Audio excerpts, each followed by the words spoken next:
कट्टेवाडी या ठिकाणी शरद पवार आहेत आणि पत्रकार परिषदेतनं आता शरद पवार काय बोलतात याकडे सगळ्यांचं लक्ष लागलंय। साहेब, एकंदरीत राज्याचं केंद्राचं बजेट झालं, आता समाधानकारक बजेट असं वाटतंय तुम्हाला?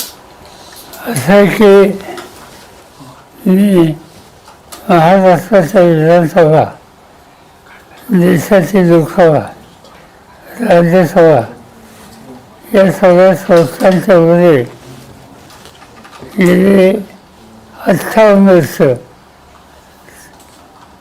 सभासद आहे आणि या 58 वर्षामध्ये अंदाजपत्रक ज्या दिवशी असेल त्या दिवशी माझी गैरहजेरी कधी झालेली नव्हती, पण दुर्दैवानं हा एक कौटुंबिक आघात झाला आणि त्यामुळं मी दिल्लीला आठवून जाऊ शकलो नाही।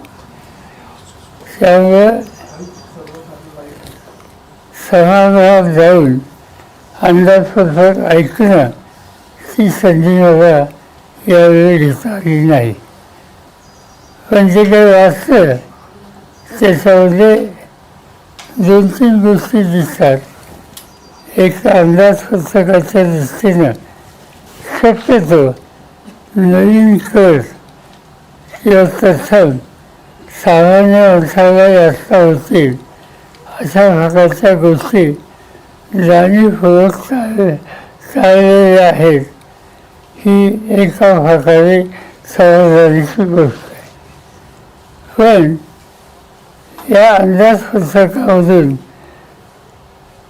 विकासाला अधिक गती येईल या दृष्टीनं काही ठोस पावलाची आणखी अपेक्षा होती।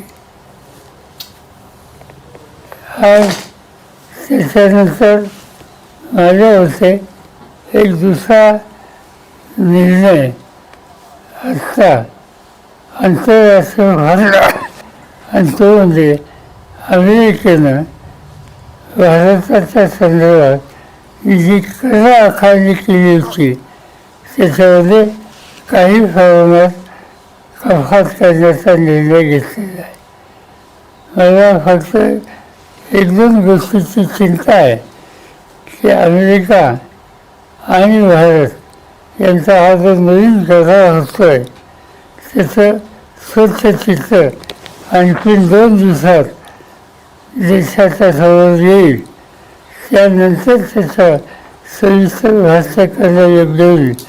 पण आत्ता जे लोकांच्या समोर अमेरिकेच्याकडनं जाहीर करण्यात आलेलं आहे त्याच्यामध्ये कृषी क्षेत्रामध्ये त्यांना निर्यात करता येईल अशा प्रकारची तरतूद आहे आणि ही तरतूद भारतीय शेतकऱ्यांच्या दृष्टीनं काळजी करण्यासारखी आहे।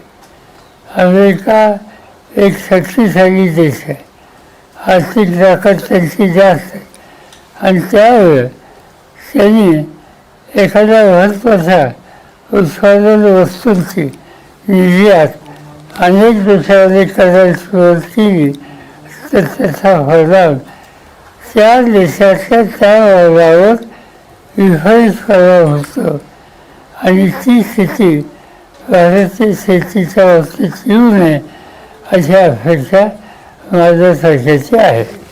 साहेब, एकंदरीत अजितदादांची दुर्दैवी घटना घडल्यानंतर राजकीय घडामोडींना वेग आलेला आहे। या ठिकाणी आता सुनील तटकरे असतील, प्रफुल्ल पटेल असतील, यांना ट्रोल केलं जातं आहे की जाणून बुजून यांनी ही अतिघाई केली आहे आणि लागलीच त्या ठिकाणी शपथविधीचा कार्यक्रम घेतला आहे। मला काही त्याच्यावर भाष्य करायचं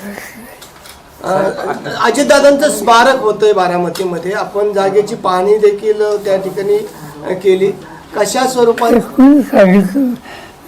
मी असं फेसबुकमध्ये वाचलं की आम्ही तिथं स्मारक करतो वगैरे वगैरे, ही गोष्ट मला माहिती आहे। या संस्थेच्या जागेची चर्चा काही लोकांनी केलेली त्याच्याबद्दल त्या संस्थेचा अध्यक्ष मी आहे आणि त्यामुळे कमीत कमी मला तर ठाऊक असलं पाहिजे असा काही चित्र आम्ही त्या संबंधीचं चर्चाही केलेली आहे. त्याच्या संबंधीचं काय करायचं आणि सगळे लोक एकत्र बसू कसं करायचं त्याचा विचार करू. पण ते नसताना त्याच्याबद्दलची चर्चा झाली नसताना त्याचा आज हे भाष्य करणं योग्य नाही. साहेब, आपण स्टेटमेंट दिल्यानंतर विलिनीकरणाच्या मुद्द्यासंदर्भात जी चर्चा झाली आणि त्यानंतर मुख्यमंत्र्यांनी त्यामध्ये उडी घेतली. म्हणले जर विलिनीकरणाचा मुद्दा असता तर अजितदादांनी मला या संदर्भात कल्पना दिली असती आणि जर विलिनीकरणाचा मुद्दा होता तर पवारसाहेब NDA सोबत येणार होते का? त्यांना हा माझा उल्लेख करण्याचा काय अधिकार समजलेलं या सगळ्या चर्चेत ते कुठंच नव्हते. त्यामुळे त्यांना भाष्य करायचा काय अधिकार व्हायचे. पवार साहब, यही सवाल जो है हिंदी में है, मर्जर को लेके, विलय को लेके लगातार बात चल रही थी आप लोगों के बीच में, और अब जो कि दुखद घटना हुई है। बिल्कुल नहीं, आप कहते गलत है, ऐसी बात कुछ नहीं थी. हमारे साथी जयंत पाटिल और अजीत दादा कुछ इशू पर बातें करते थे, इससे ज़्यादा कुछ नहीं. नाही, प्रफुल्ल पटेल काल असं म्हणाले सर की या सगळ्या प्रकरणात जिल्हा परिषद आणि पंचायत समितीत एकत्र लढण्याबाबत चर्चा होती, विलिनीकरणाबाबत अशी काही चर्चा नाही. मला माहिती नाही, त्यांना सुचव. साहेब, एकत्रीकरणाबाबत काय चर्चा आता पुढे होणार आहे का, किंवा ही सगळी घटना घडल्यानंतर आता सगळ्यांचं लक्ष दोन्ही राष्ट्रवादी एकत्र होणार का याकडेच आहे? असं आहे की आम्हाला लोकांच्या समोर संकट आहे, त्यातनं परस्परांना धीर देणं आणि फुलं कसं राहायचं याचं आमचं लक्ष आहे. राजकीय निर्णयाच्या संबंधी आम्ही कोणाशी चर्चा करत नाही. साहेब, सुनेत्रा वहिनींचा शपथविधी झाला, त्या संदर्भात आपल्याला सध्या परिस्थितीत काय भावना आहेत? कारण ज्या दिवशी शपथविधी एवढा आनंद आहे, संधीजी आनंद आहे. सर, अरविंद सावंत यांनी प्रस्ताव अधिवेशनात हे मुद्दा मांडला की या अजित पवारांच्या अपघात प्रकरणी सगळी स्वतंत्र कोर्टामार्फत चौकशी व्हावी, आणि काल संजय राऊत देखील असं म्हणाले की या सगळ्या प्रकरणाची चौकशी झाली पाहिजे, या सगळ्या CBI मार्फत चौकशी व्हावी असं त्यांनी संजय राऊत म्हणाले. ठीक आहे, विचारच झालं. साहेब, अजित पवारांच्या अपघाताबाबत अनेक प्रश्नचिन्ह उपस्थित केले जातात, अनेक शंका उपस्थित केल्या जातात, या संदर्भात तुम्हाला काय वाटतं? याच्या संबंधी मी आज सुरुवातीला बोललोय, पुन्हा काय सांगायचं. मी सांगितलं की मी उगीच शंका घेणार नाही, जोपर्यंत माझ्याकडे ऑथेंटिक काही माहिती नाही तो. जिस दिन ये घटना हुई थी उस दिन आपने कहा था कि इस पर राजनीति ना की जाए, उसके बावजूद जो है इस पर राजनीति की गई है. राहुल गांधी लोकसभेत बोलत असताना नरवरे यांचा पुस्तकाचा संदर्भ दिला आणि मोठा गदारोळ. त्यांनी काही लिखाण केलं असेल आणि त्याचा उल्लेख करण्यामध्ये विरोधी पक्ष नेता करत असेल तर तो त्याचा अधिकार आहे, ती संधी द्यायला हवी होती. आज कारण नसताना देशामध्ये एक असं संशयाचं वातावरण तयार होण्याची शक्यता दाखवत आहे की लष्कर प्रमुखांनी काहीतरी लिहून ठेवलेलं आहे, याचा अर्थ काहीतरी चिंतेची स्थिती आहे. याची चर्चा झाली असती तर लोकांना वास्तवचित्र कळलं असतं. साहेब, मुंबईमध्ये आपण गेल्यानंतर गौतम अदानींनी आपली भेट घेतली होती, सांत्वनपर भेट. गौतम अदानींनी आपली भेट घेतली होती आणि या भेटीकडे संपूर्ण राज्याचंच लक्ष लागलं होतं. काय चर्चा झाली सांत्वन भेटीमध्ये? हे घडलं याचं दुःखाचा अनुभव दुसरा काय विचार. पवार साहब, लाड़की बहन योजना जो है, अजीत दादा वित्त मंत्री थे, उनके नेतृत्व में शुरू हुआ था, और उसी को लेके कुछ जो कार्यकर्ता हैं उनकी मांग है कि लाड़की बहन योजना का नाम बदलकर अजीत दादा के नाम पे रखा जाए. पूछिए ना उनको, पूछिए, मुझे क्या पूछिए. सर, रणवरे आपकी भावना क्या है इस पर?